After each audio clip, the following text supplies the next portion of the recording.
Yes, that's a lot better. I was getting completely distracted because the sun is in my house. See? It's very frosty weather out there.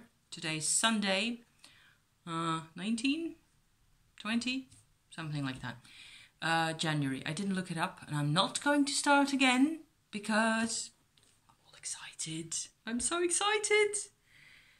I have got my Minchiate deck all sorted out. Except for, now you can't see a thing. Oh goodness. Let me try to come in really close.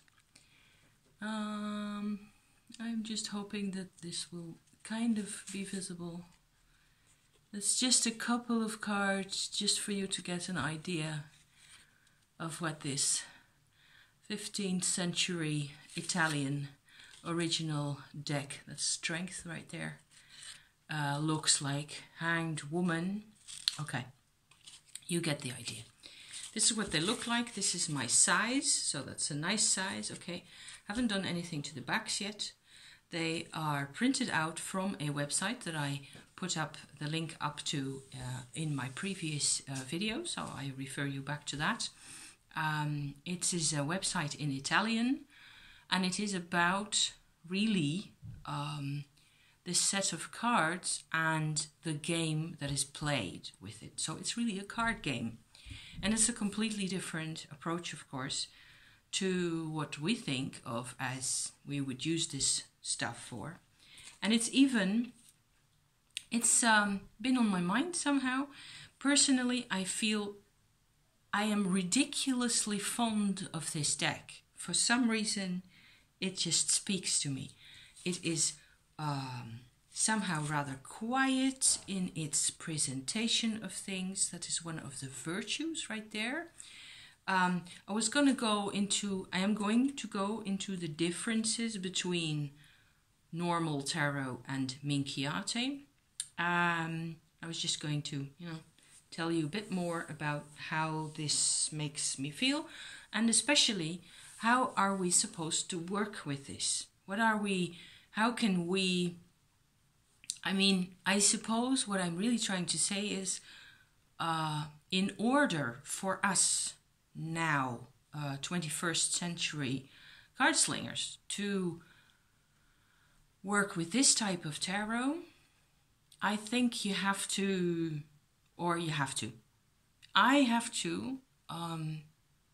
walk a certain path. And I have to, first of all, I had to realize what this deck used to be. So it is 15th century, which means, for me, that a lot of the people who have handled this type of cards before in the centuries past will have been illiterate or only semi-literate people. This is a type of card game that's really earthy and really, to me, that's what it feels like, really, popular. It is like a Tarot de Marseille, which I think of as a deck of cards that is just flung about in a tavern, in a pub. It's got beer spatters all over, it's dirty, it smells bad, you name it, It's been in the lives of people a lot. And so that's the difference. I wonder a lot about how it came into existence. That's just a couple of things that I wonder about. Apparently, somebody thought it would be a good idea in that period of time, somewhere in the late Middle Ages, early Renaissance. They thought they needed a card game of 96 cards, whereas most ordinary card games, as far as I know, I'm not a specialist in that area at all, would use, as few cards as possible, 50 plus something, in order to have 4 courts. And that's it, really, basically. And you just want to interact with people. And apparently, from this website, I gathered this card game, as such, is still sometimes played with 4 people. And for some reason, they needed a lot of extra cards. They needed extra images And this is assuming that the deck came into being as a result of their needs, of the needs of those tavern people sitting on a street corner after work before going home to the missus, you know, demanding, where's the money? I have got kids to feed and blah blah. So just before you get into all that, let me just go off with my couple of my mates and have a card game and have a glass of wine or something like that, you know, and just have a bit of free time for myself, because on the one hand my boss is yelling at me, on the other hand my missus is yelling at me, and I don't have a moment of where I can be myself. So that's a very male-oriented perspective right there that I have not ever really been a part of, I think, as far as I can remember. So it's just my romantic mind carried away with this type of thing.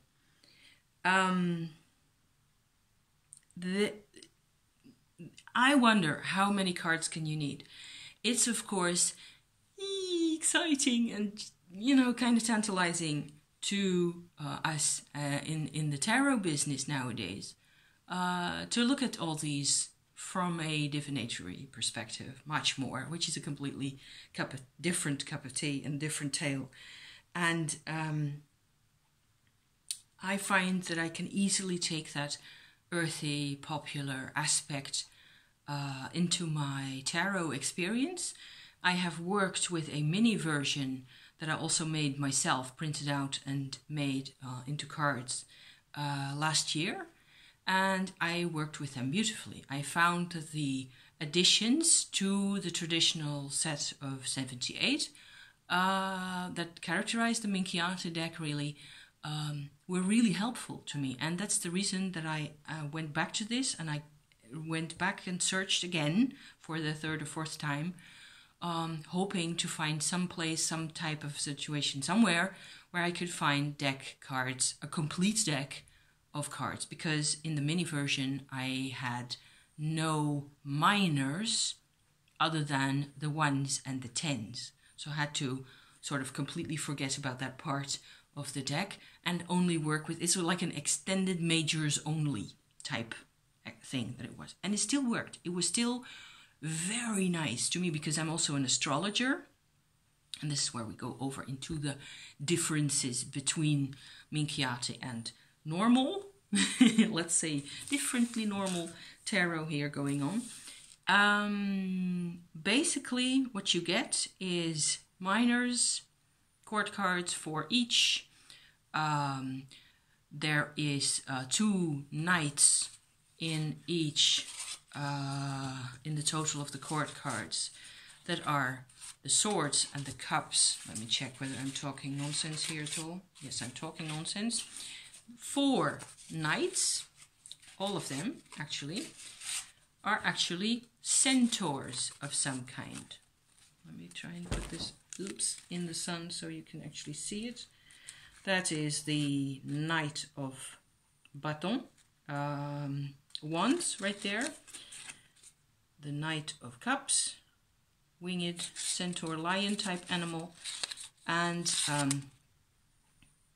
the pentacles, pentacles, knight, and let me dig him up. Swords, also got a shield, very classical pose, and that's a horse, I think. Yes, obviously that's a horse. There's a lot of animal activity going on in this deck. And putting that together with the popular beliefs type thing, you kind of get access to a primitive, original European life, intellectual life, a life of stories, a life of symbols in a certain way that appeals to me no end. And there's these type of dimensions, like the figures of animals, and there's a couple of other things that I'm going to stress because this is going to be a lengthy tale again, that I think are just so worthwhile and so satisfying somehow. This Knight of Cups here, I'm going to put him up again. I'm sorry for the glare, guys. It's just way too bright and sunny out there. You can see he's a hydra. So that would be a combination of a serpent at the bottom, a lion body and wings, an eagle's wings, which I would call a hydra, or maybe a chimera, I don't know. Chimera is a more scary animal. And a man. So the serpent in our mythology nowadays would certainly stand for the power in the earth, the Shakti energy, Kundalini energy. The lion has, to me, everything to do with territory and personal pride, personal sovereignty, and identity, even, apart from other people. The eagle, the eagle's wings, you name it, you go carry this on, you know. The other three knights do not have wings. Only the Knight of Cups has wings. You know, it's those kind of little details that you just have to look at the cards properly. And suddenly you have to work a bit harder with this. And because the imagery is quite old-fashioned and quite, it's not been democratized and made obvious and made popular, and sorry for the glare.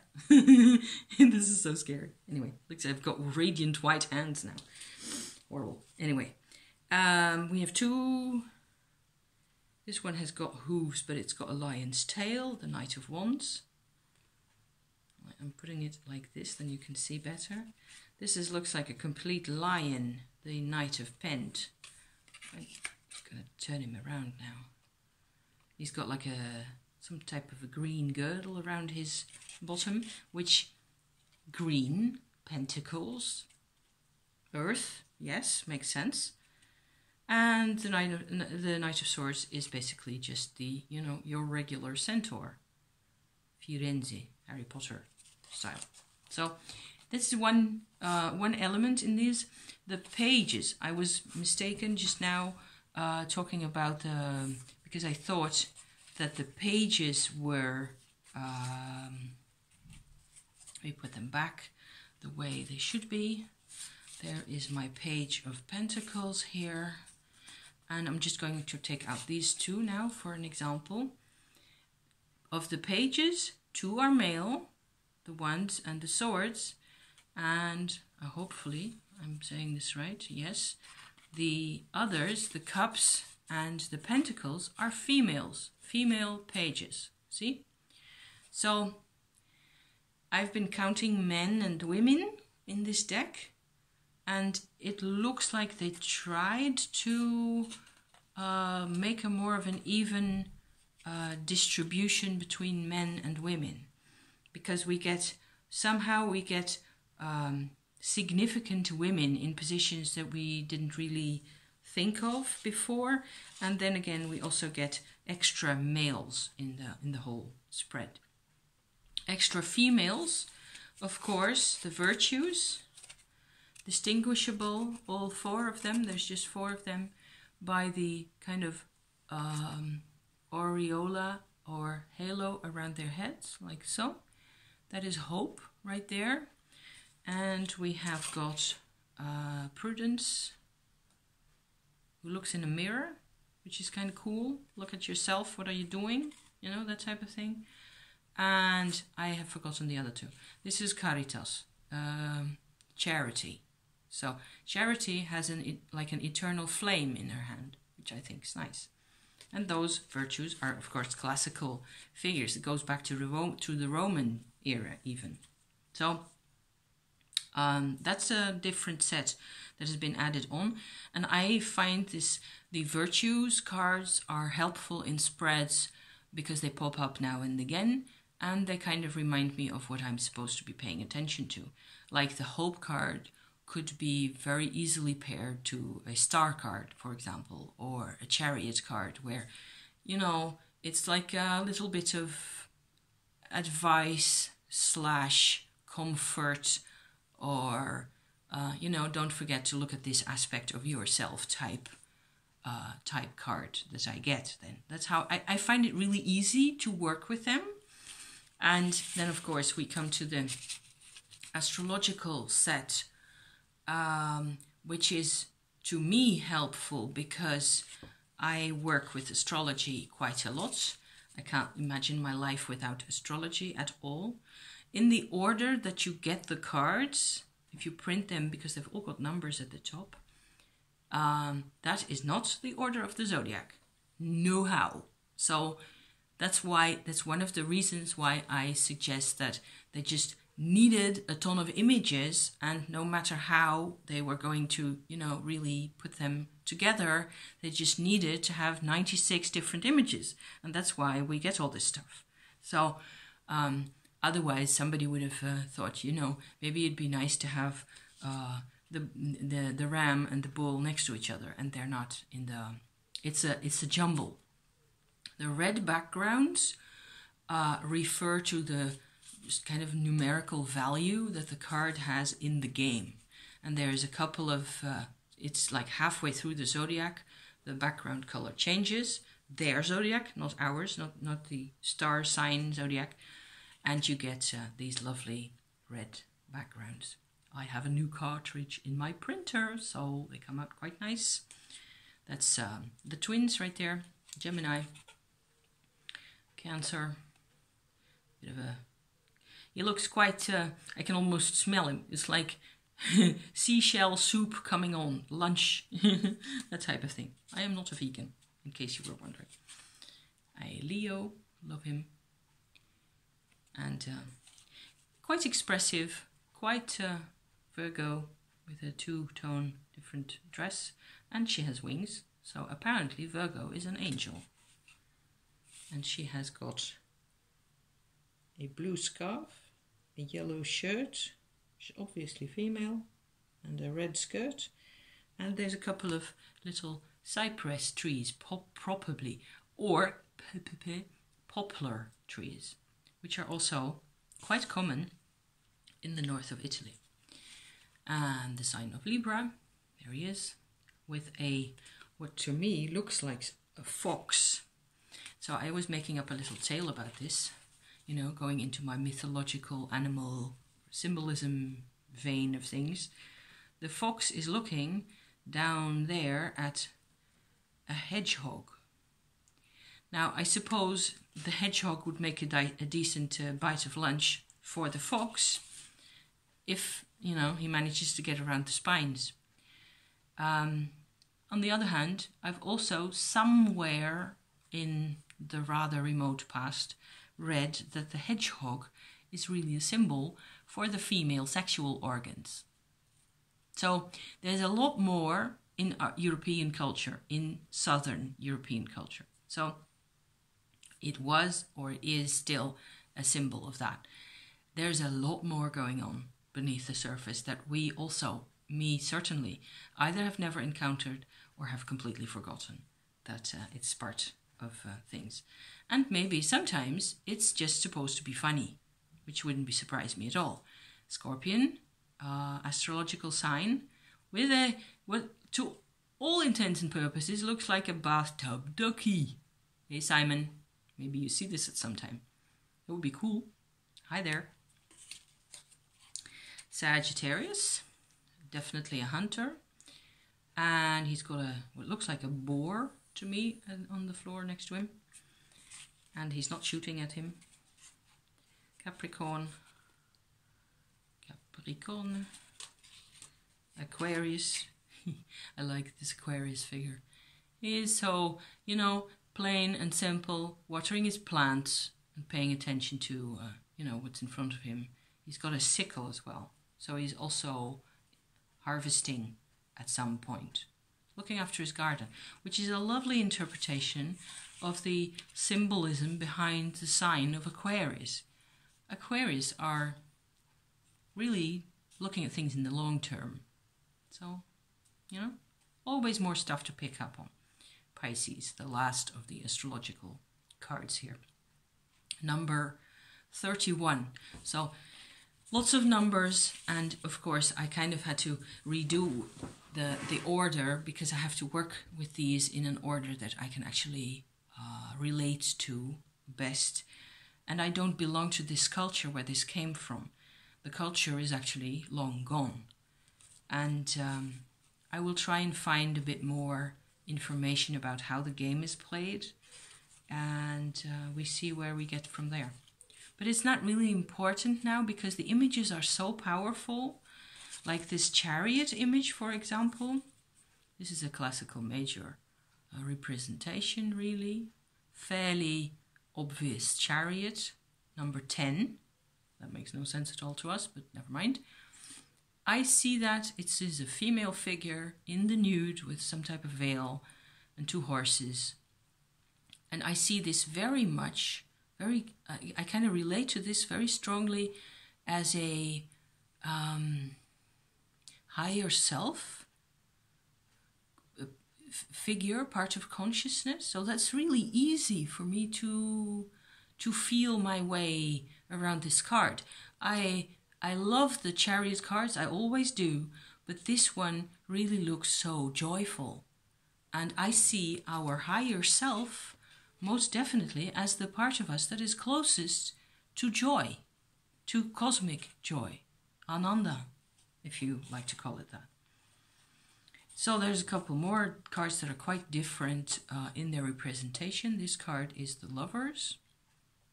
An angel is shooting the poor man into his skull right there. He is surrendering to the priestess of love, and she has called upon the angel to hit him with his best shot. And she places a crown upon his head, because there is, of course, this relationship between surrender and sovereignty, which is another theme for, a lot more to talk about. Quite conventional death card. To me, this is interesting in the sense that it looks to me like death is singing. Scary and cool at the same time. There's the devil card, of course. Devil is female in the sense that he got boobs, so we are not completely sure. He's got wings. Angel Lucifer, I believe. Temperance also has 1 bare boob. That's the type of thing, the type of detail, again, that leads me to believe that this is a selection of images made by men, definitely. And they just fond of the boobs, which is fine, as far as I'm concerned. Justice. God, so classical image, isn't it? Sword and, scales. Nice clothes on. Her clothes are, she's covered up properly. Because justice is not about to show her boobs, at least not in this culture. Another interesting difference, this is the Tower card, also known as the Lightning Strike and Pandemonium. There's a couple of terms like that keep resurfacing. And the other name is the House of the Devil, and or in French culture, Maison Dieu, the House of God. What's it gonna be, you guys? Very interesting card. Love this. Just to wrap up a bit, we have the astrological signs, we have the virtues, we have these differences. I've just sketched a couple of differences in the majors. One of the rather more maybe disconcerting differences between these majors in the Minchiate deck and the ones that we are used to is that we get these 3 cards in the early stage of the deck. We first get the Fool, like that, playing with kids, which I think is an interesting interpretation.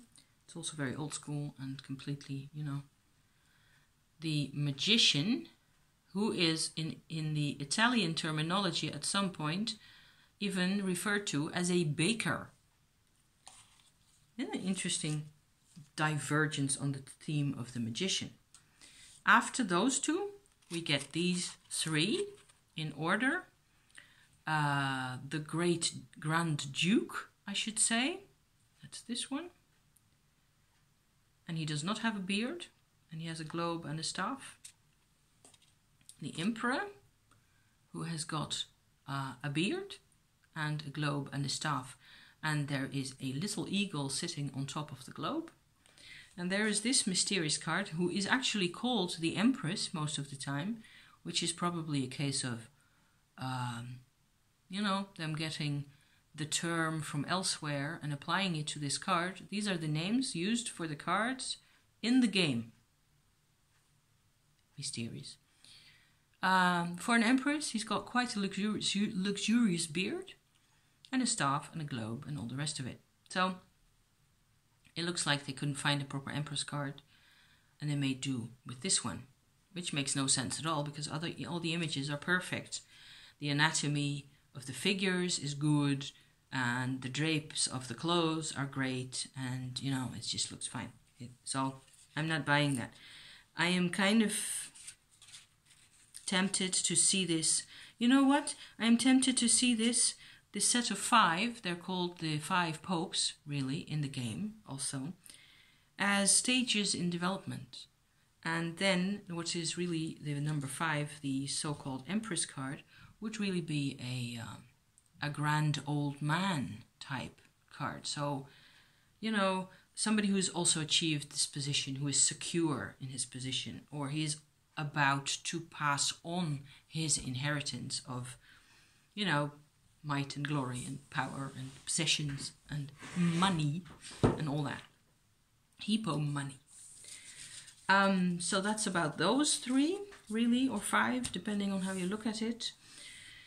There's more details here. One other really different element in the Minchiate, and I think the last one I need to stress at this point, is that we have not only aces of you know, number 1s of each suit right there. Pentacles and swords and cups. The cups, I think, are particularly beautiful and so Italian. I love this. All the cup cards are different. There's, in all the cup cards, I should say, the cups are different. See? Ugh, horrible glare. Anyway, lots of different cups. And we have an Ace of Wands, which is also quite familiar. There you go. In the same order, we also have cards for the elements. The element of earth, the element of air, with another set of animals right there. More stuff going on we can think about. Element of water, which reminds me a lot of both my Dutch past, you know, Renaissance, slightly later than this, colonial expansion and grabbing whatever you can get and keeping hold of it as much as possible, to which I owe the fact that I am sitting here with my bottom on a comfortable chair in a comfortable house with a comfortable husband, and my life is on that side, it's pretty good. And there's the element of fire, the last one that I'm going to show you. So we have what we can think about, or what we can be sort of what this suggests to me is that we can think about some type of difference between the Wands Ace, which is, I suppose, the start of a process, and the actual element of fire, not put into a process yet, just as maybe a guardian spirit of some sort. Go ahead, make up your own. I don't believe that much in strictly defining or determining what all this is supposed to mean, really. Another fun element is in the suit of Pentacles. Here it is. I have, let me see, 2s of Pentacles, 2, 3. All of these have faces and heads on the coins, and they're all different. And some are male and some are female, so they're cool to look at.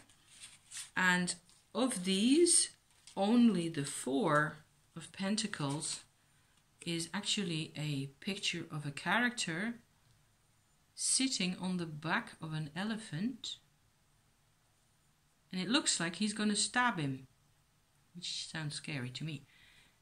However, the Four of Pentacles, being materialistic and kind of self-involved is the word that comes to me now. Signification, meaning, right there. What I notice now is that the actual figures, characters on the coins, they're actually grotesque types, also with big noses and stuff like that. There's something going on there.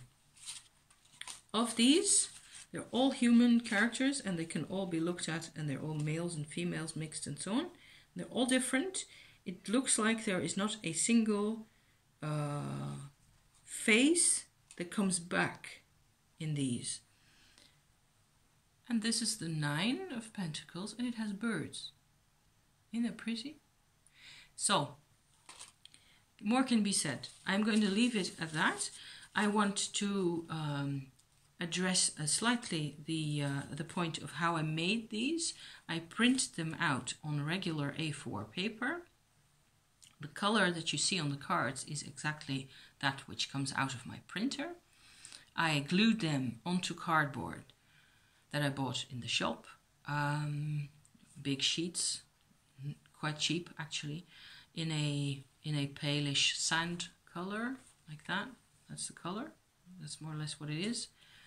I edged them. I went around the edges with a brush and also with my hands, with my fingers, with this type of ochre solution. It is an ochre pigment that's actually earth-based, so it's actually the color from the earth, right?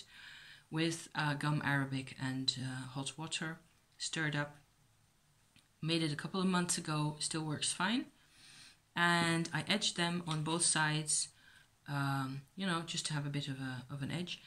I found that the pointiness of the angles of the cards was bothering me a bit.